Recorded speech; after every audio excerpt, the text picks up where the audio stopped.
Hey, good afternoon to you. 506 here, News Talk 105.9 WMAL, where we are making sense of the news. You can join us at 888-630-9625, 888-630-WMAL.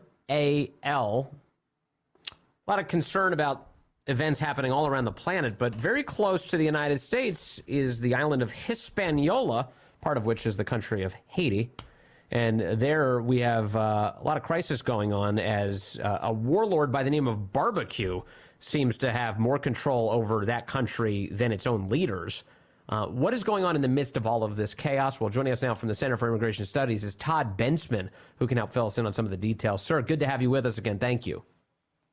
Oh, great to be here. Thank you. This is wild, and I imagine that we're going to start seeing the effects of this in a more pronounced way. We've already seen some of it, but tell us what's going on in Haiti. Well, the country of Haiti has failed. I think everybody can pretty much agree to that. There's no government. It's chaos and gangs and anarchy countrywide. It looks like food distribution is broken down and everything is broken down. And so people are fleeing the island, of course, and a lot of them are fleeing in sailboats, heading our direction toward the Florida Keys, but through the Bahamas and Cuban waters as well. Mm-hmm. Mm-hmm. And in the midst of all of this this chaos in Haiti, I know there have been some conversations about cannibalism that people have been discussing online. As I understand it, what that is these are videos of gang members trying to demonstrate how out of control they are by biting into human flesh to prove something. Is that right? Yeah, that's my understanding of it. It's kind of like beating your chest in the jungle. Sort of puffing up, like yes. Trying to establish dominance and whatever, but that's just how it is. It's it's anarchy. It's the strong eat the weak over there. It's crazy. So I just played audio of the governor of Florida, Ron DeSantis, saying that they have interdicted at least one boat carrying a lot of people that had from Haiti that were attempting to illegally immigrate into the United States. They were carrying guns. They had night vision goggles, all sorts of things. How frequently is this happening now? So it's just starting to happen. The Bahama Navy has been picking off more and more vessels in their waters and interdicting. But of course, there are a lot more vessels on the way. You can imagine that the very first ones that are coming would be filled with people who probably were, members of gangs or leaders of gangs or had something to trade for passage, right? So it's not going to be a great specimen of passenger coming through these first ones. But the issue here really is, what is the Biden administration going to do? How are they going to respond in actuality? And how they respond is going to determine whether we have a mass migration on the high seas. If they interdict and ship them all to either back to Haiti and I'm talking about the Coast Guard and the U.S. Navy, the actual Navy, interdict these vessels and put the passengers on Guantanamo Bay military base for the time being, then there probably will not be an increase. But if they start to let them through, there's some reporting that the orders are to let them through to the Florida Keys, then of course the word will get back to the island, and there's 11 million people on that island who will find other sailboats and other vessels and head out as well, hoping to reach the Florida Keys because we're letting them in. And so we're getting mixed messages. I mean, I think that the administration hasn't really quite figured out what it wants to do, but it looks like right now maybe they're coming up with something. The general for Southcom told Stars and Stripes that he has ordered Guantanamo Bay, the military base there, to be prepped for a lot of migrants, immigrants, or boat people. I don't know what you call them, but what they're calling them. So that's probably good news to stave off a real mass migration by sea. And then there's other information that is pretty good too that says the Coast Guard has been told not to interdict at all and to just follow behind them until they hit Florida and make sure nobody drowns or that the boats don't sink or something like that, or they'll be there to rescue. But beyond that, to let them reach Florida.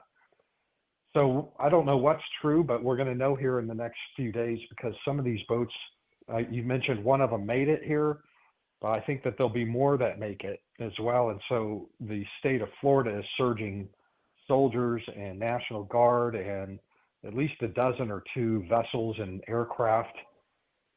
And the Border Patrol is also, CBP is also surging personnel, intelligence people, and more, boots on the ground or on the water, so to speak, to Florida as well. So we'll see what happens there. And meanwhile, I've heard crisis.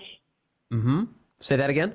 Is it going to be a crisis? Is it going to be a crisis, or are they going to stave it off? Is just the thing to watch, and we'll know with the first few vessels. The White House hasn't really said much about this. They've mostly kept mute on this, but really the big question is the one you just posed, which is how bad does this get and how quickly, and what can we do to stop it before it gets started? Because Yeah, Mayorkas did come out yesterday. The DHS secretary, the DHS came out with a statement saying that the government plans to repatriate everybody that they catch at sea. But also there's a caveat to that, because I noticed the language that was used was that all of the boat people would be subject to repatriation, which is quite different than they will be repatriated. Yes, it is. Yes, it is. They'll be subject to, an alternative, the statement says that all of them will face repatriation, which again is very different. Grand Canyon size there, we've heard that this kind of language used about our southern border all the time, that everybody will be subject to immediate deportation, Title VIII, expedited removal. And of course, very few actually are physically put in expedited removal. They're all subject to it. Yeah, sure. But so what? Well, the Biden administration's posture towards Haitians has been to actually bring them into the country, though. I mean, Fox News had a report today that the Haitian migrant who's now been charged with the rape of a 15-year-old girl in a Massachusetts hotel entered the U.S. via a controversial parole program that allows up to 30,000 migrants a month to fly into the country, sources tell Fox News. So the posture so far has been to allow Haitians to just pour into the country. So why would they stop now? Right. Well, this is the CBP-1 family reunification program, where they brought in hundreds of thousands of Haitians and Venezuelans and Nicaraguans by air, authorized their travel for them to pick up their own airfare and fly directly from foreign airports into U.S. airports. That's been controversial the last week or two. Trump talked about it, so therefore it's controversial just right there. Yeah. But here's a Haitian who evidently, according to Fox News, flew on one of these flights authorized from Haiti right into JFK. And then ended up in Boston, where he raped an underage girl, allegedly. Yes. So this is, and they the White House claimed 2 days ago that don't worry about this program because we very thoroughly vet everybody for criminality, and they're all clean. Everybody's clean, but you can't vet Haitians. It's a pre-modern nation, barely with any kind of government computers at all, let alone any of them that can be checked for criminal history. And yet they're just bringing tens of thousands in say, well, nothing's pinging on our database, so let's put everybody through this program. It's definitely got my attention, and I'm very concerned about what happens next year. Obviously, Hillary Clinton did not fix Haiti, just so everybody knows. The Clinton Foundation did not save the country of Haiti. This is the product of all of their efforts, I guess. But here we are, and Todd Bensman, broadly, have you noticed? You and I have talked before about our border situation and whether or not it's going to improve heading up to the election. What's the status right now? Well, we're still not seeing November, December numbers of 12, 13, 14,000 a day. But we are still seeing 7,000 a day. All last week it was 7,000 a day averaging, which is just monumental. Just the same extraordinarily kind of ionospheric numbers that have been happening every day for 3 years straight. Mexico apparently is still doing the president's bidding to an extent, holding the tide back on their southern border with Guatemala and rounding immigrants up across the line from Texas and shipping them 1,500 miles to the south. There's still a lot of Mexican interdiction. The Mexicans, in response to diplomatic initiatives by Blinken and the president, deployed 35,000 troops all over northern Mexico and all over, and I mean regular army, to do this work. And I think they're still doing it, but eventually, the tide will overwhelm even them, especially because we let everybody in when they do get to the border. It's just simply irresistible. The pull is just so powerful. It's a riptide that people can't really resist. Like how often is the American border so open that almost everybody who reaches it is allowed right in? Yeah. And finally, Todd Bensman, usually when this topic has come up during the Biden administration, they've often made the excuse that, well, this is that migration is affecting every country on the planet. It's not unique to America. What about America is unique in this situation? It's the policy of releasing everybody who comes to the border, or certainly the vast majority. That is really unusual in American history. We have never done anything like this. Even Democratic administrations worked pretty hard to stem surges and influxes and try to shut it down with deterrence and deportation and detention and that sort of thing. But this administration absolutely refuses to use detention or deportation or any kind of consequence-based policy at all for years. And so it's just an inexorable flow to the border to take care of this. People can't even believe their eyes. Yeah. They can't believe their good fortune that the Americans are doing this. I've talked to thousands of them over the last few years, and they're just like, we've got to get in before the Americans realize what they're doing and change their minds. Well, they're certainly taking advantage. And your description of it being a riptide is, I think, very good. It's very useful. Todd Bensman, thank you very much from the Center for Immigration Studies. Always nice to talk to you, sir. Appreciate that. Immigrants from places like Haiti. This is not a new operation for us. We've been assisting the Coast Guard. Obviously, the Coast Guard is the primary vehicle to protect the shorelines of the United States. We have supplemented that throughout the years. January of 2023, I did an executive order declaring it to be a state of emergency, and we surged vessels to be able to assist the Coast Guard. And so since January of 2023 until this week, March of 2024, our efforts have led to the interdiction of 670 vessels carrying over 13,500 illegal aliens. Wow. And so those are people that were stopped from being able to make it to Florida. Those aliens get turned over to the Coast Guard, and then by law, they have to repatriate them to their home country. That's a lot. That's a big number. And it's hard to sometimes remember the number. It's like if we're still allowing 7,000 people a day to cross our border.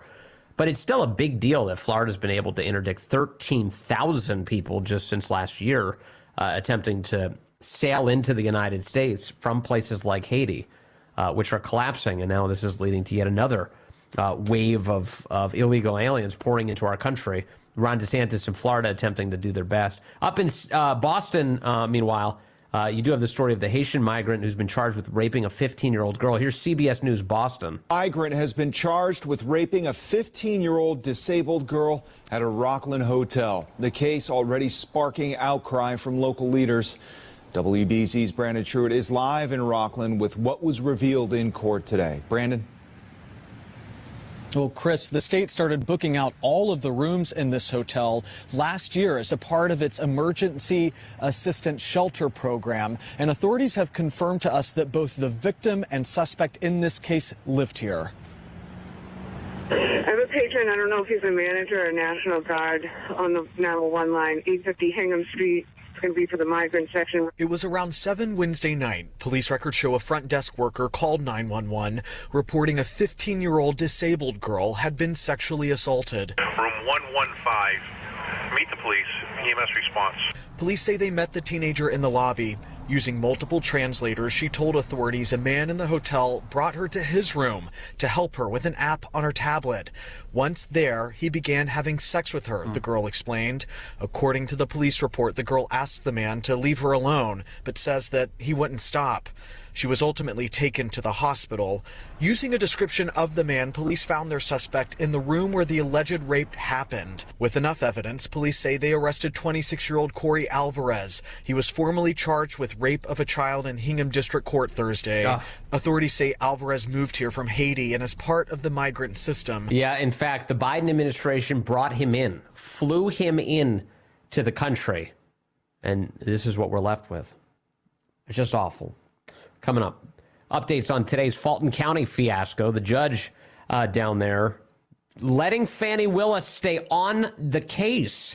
Also, Joe Biden has some things to say about Chuck Schumer's decision to call for regime change yesterday in Israel. Hold tight for that.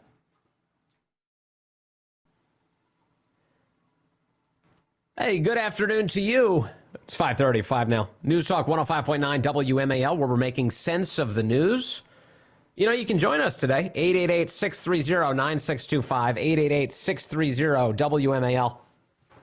Forgive me if I cough or something while we're on the air. I think the allergies are getting to me. The pollen has arrived. I'm glad the cherry blossoms are here. I realize all the newsrooms, all the local newsrooms get very excited for the pandas and the cherry blossoms. And that's fine. They're fine. Although the pandas, that's like a Chinese psyop. We should deport the pandas immediately. Or send them to Gitmo. But the cherry blossoms, happy about those. Love the cherry blossoms. I got to be honest. I might be like you. I don't love going to the tidal basin when they're in full bloom because there's so many tourists there, and it's just the traffic is a mess. But the cool thing is, what I've discovered with Washingtonians is that if you like cherry blossoms, you typically have a place you like to go see them that's not the tidal basin. You're like, oh, yeah, I know a place down the street. They got tons of cherry blossoms. You go and see them. I was so enamored. I've been so enamored with them. I planted 2 Yoshino cherry blossom trees. Yoshinos are the ones you see on the tidal basin. Last year, I planted 2 in my yard, and I'm so pumped. They're ready to go. They're not quite blooming yet, but the peduncles are elongating. That's what they tell me is happening. That's what the National Park Service has been promising me. So it's happening. I'm excited for it. And I'll just throw a cherry blossom festival at my house, I think. I think that'll be better than going in and fighting all the traffic in Washington. But if that's your thing, God bless you. Go for it. Trees are beautiful, though. They really are. Such a cool sight to see. Let's see here. We do have the breaking news today that if you missed the top of the program, just to remind you here, we've got the Fani Willis fiasco. Fani Willis is staying on in Fulton County. That's the big takeaway from today's news. Fani Willis is going to continue her ridiculous prosecution of Donald Trump down in Georgia. The judge ruling today that all she has to do is get rid of her lover on the case. If Nathan Wade leaves, the case stays intact, and there you go. Judge Scott McAfee, who had this nationally televised hearing over whether or not Fani Willis should be disqualified. We all of us get to see this and listen to it. I've been talking about it here on the show for weeks, and the conclusion is obvious. Everybody around Fani Willis, to include Fani herself, has been lying. They've been lying to the court. These are attorneys sitting before the judge, lying about the status of the relationship, lying about their finances, lying about the effort to enrich themselves. Lies, lies, lies. And the judge, in his order today, acknowledges that it seems pretty likely that people were lying, but hard to pin down if they were lying or not. And the rest of us, of course, are screaming at our televisions going, they're lying to you. They're lying. And so the judge today says, in order to get rid of the appearance of a conflict of interest, Nathan Wade has to go. Nathan Wade has to go. Or Fani Willis's entire team has to be taken off the case if Nathan Wade doesn't go. Those are your options. Well, that's ridiculous. There's an attorney by the name of Will Chamberlain today, who is a smart guy. He expressed this on Twitter. Excuse me, let me cough into my napkin. Hold on. I did that. I spared you. You didn't have to hear it. So Will Chamberlain said this today. He said, I've read Judge McAfee's opinion more closely now, and I think it has one big legal flaw that others have hinted at. He found, factually, that the district attorney's prosecution is encumbered by an appearance of impropriety, and that it came about as a result of, quote, specific conduct and impacts more than a nebulous public interest because it concerns a public prosecutor. He also found that an odor of mendacity remains. That's quite a phrase. An odor of mendacity, and that reasonable questions about whether the district attorney and her hand-selected lead, special assistant district attorney, testified untruthfully, further underpin the finding of an appearance of impropriety. McAfee also held that an appearance of impropriety can warrant disqualification of individual prosecutors, but not the prosecutor's office as a whole, and further held that removing Wade would, quote, cure the appearance of impropriety. Will says, and remember, Will's an attorney. He says, I just don't think this last legal holding can survive appellate scrutiny. In other words, on appeals. The appearance of impropriety implicates both Willis and Wade. There are reasonable questions about whether Willis testified truthfully and about whether she financially gained from the prosecution. Those questions don't just go away because Wade withdraws. Further, the cases that Judge McAfee cites for the proposition that an appearance of impropriety doesn't require the whole office to be disqualified are cases where it was the line prosecutor who had the conflict interest issues, that is, not the elected district attorney. When it's the line prosecutor, sure, it's easy enough to just replace that guy and cure the issue. But when it's the elected DA who has the conflict, well, every prosecutor in the office reports to the elected district attorney. There's no way to remove the odor of mendacity without removing the entire office. That's Will Chamberlain's take on it today. Jonathan Turley also weighed in on this today and said, well, this is crazy. And he, as he so often does, he laid out a pretty good analogy for what we just witnessed. It did not avoid the questions that will inevitably come up. You know, it's like, you know, finding two people in a bank vault and taking one off to jail. I mean, the question is, you know, the appearance problem that the judge identified with regard to Wade was directly related to his relationship with Willis. They both testified in the same way. They were the two parts of this relationship, and yet only one of them was disqualified. And so that's going to lead to these questions. I mean, well, why should Willis escape that same penalty? The opinion leaves us feeling like the court went and shot the wounded. Right, and she shouldn't, of course, escape the penalty. They're just, you know, Judge McAfee is just being a coward here. I hate to say it. Seems like a nice guy, but he's being a coward. He's being a political coward. He's got a race coming up in a couple weeks, his election, and he's probably scared to death he's going to lose it, and he's trying to figure out a way to keep Fani Willis on the case for fear that there will be blowback that results in him losing his job. How else can you read this thing? Turley also says that there are other problems here with this case. The problem is the disjointed aspect of the opinion itself. It doesn't really hold together that well. The big question was What is the standard? Is it just an appearance, or do you have to show an actual conflict? He indicates that he believes it is indeed the appearance standard. Well, if that's the case, I don't see how Willis could escape disqualification. Many people believe that both of these prosecutors lied on the stand, that there were false statements submitted to courts. Yes. The key about that is Willis and Wade are prosecuting people in this case for that very conduct.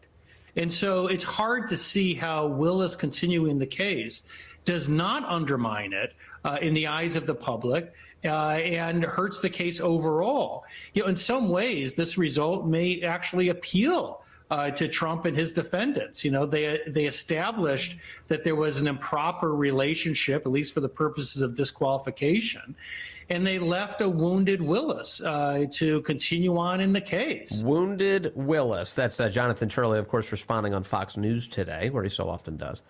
Donald Trump's attorney is a guy called Steve Sadow, and he's the lead defense counsel for President Trump, and he has been down there in the Fulton County, Georgia case. You've seen him on television during each of these hearings.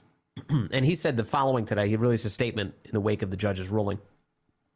Quote, "While respecting the court's decision, we believe that the court did not afford appropriate significance to the prosecutorial misconduct of Willis and Wade, including the financial benefits, testifying untruthfully about when their personal relationship began, as well as Willis's extrajudicial MLK church speech, where she played the race card and falsely accused the defendants and their counsel of racism.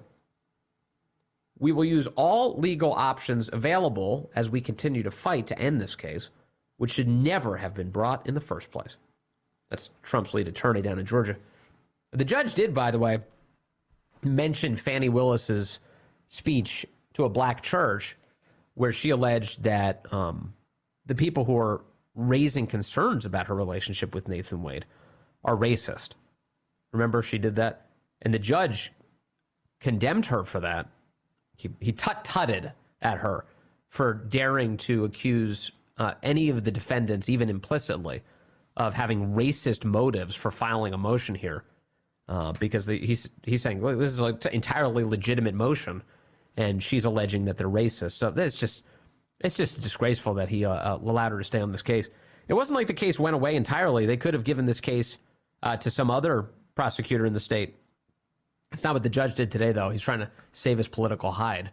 So that's the update on an important story. We've been waiting for this. We finally got it today, and it was as disappointing as so many of these other things are.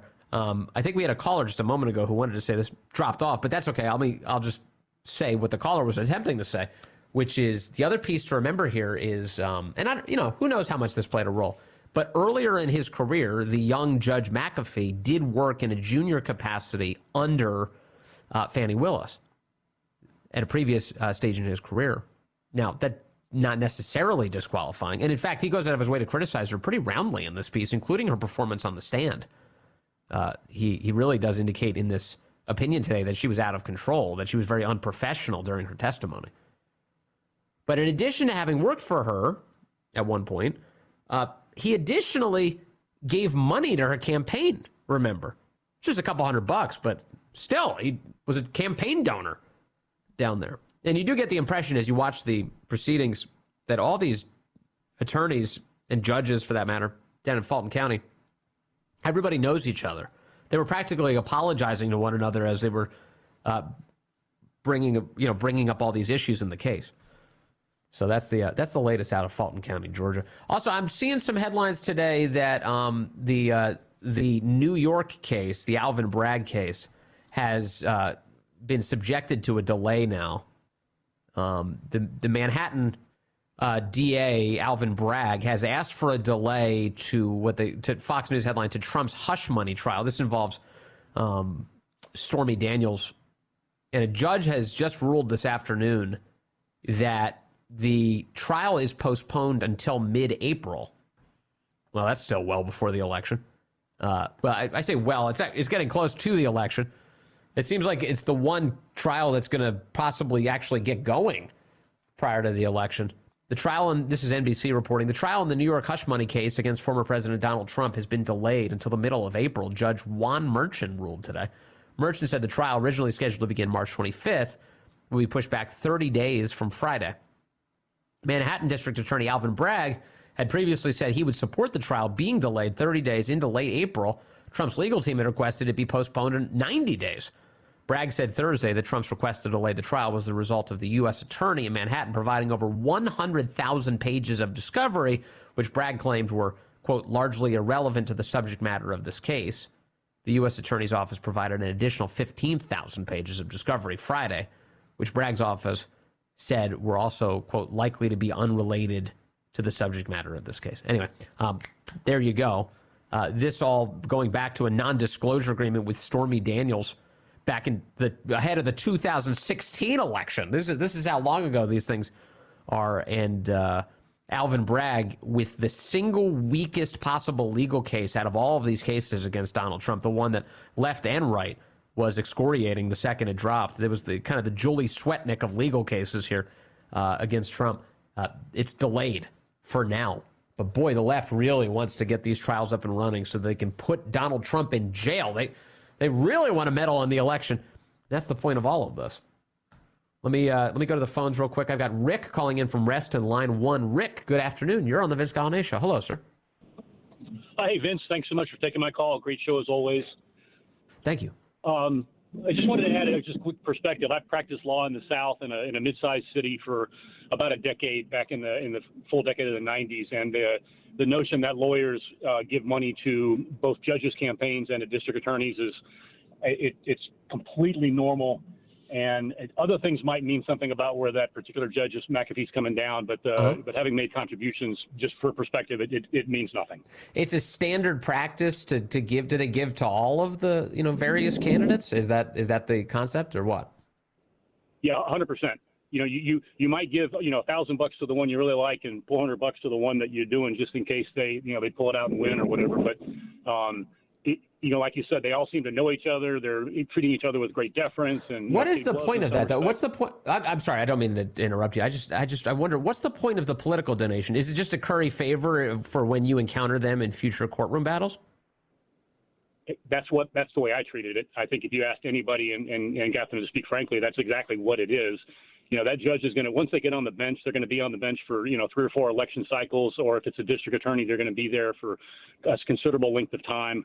And it's a cheap investment in, I would say, a relatively benign form of currying favor. There's a lot more wicked stuff you could do, in terms of corruption and stuff like that. But that is just a normal practice in the legal profession, and I'd welcome anybody else to weigh in if they feel differently. No, I totally believe you. In other words, it's a kind of a form of palm greasing to try and make it so that when you encounter them, they come up with favorable decisions on your behalf. I think that makes sense. But the reality here, of course, is he's facing an actual election in the coming weeks, and he's definitely trying to navigate that tricky political environment down there in Fulton County. I think that probably has the biggest impact here. But thank you, Rick. That's an important perspective. Thank you, sir. Here's Chuck Schumer yesterday demanding regime change in Israel. Israel is a democracy. 5 months into this conflict, it is clear that Israelis need to take stock of the situation and ask, must we change course? At this critical juncture, I believe a new election is the only way to allow for a healthy and open decision-making. Who does this guy think he is? You're not a citizen of Israel. About the future of Israel. Yeah, it's time for Netanyahu to go. We got to kick him out. So as I said yesterday, as I alleged yesterday, I said, this is just Chuck Schumer doing this as the highest ranking Jewish official in the Democrat Party and giving everybody else cover here. Joe Biden doesn't have the cojones to do this, although he wants to. Well, Joe Biden came out and he endorsed Chuck Schumer today. Here's what he said. Any comments, sir, on Senator Schumer's speech on Israel yesterday? Senator Schumer contacted my staff, my senior staff. He's going to make that speech, and I'm not going to. Oh, he told you, and you didn't stop him. You endorsed him. I'm not going to elaborate on the speech. He made a good speech, and I think he expressed a serious concern, shared not only by him but by many Americans. Yeah, there it is. Joe Biden giving it the stamp of approval in the senile way he does. All right. Hey, you hear that? St. Patrick's Day is coming up. Please have an excellent and safe one with friends and family. And, boy, I'm excited to tell you something. First of all, go get your free speech forum tickets immediately on WMAL.com. Also, the great one, Mark Levin, is up next here on WMAL.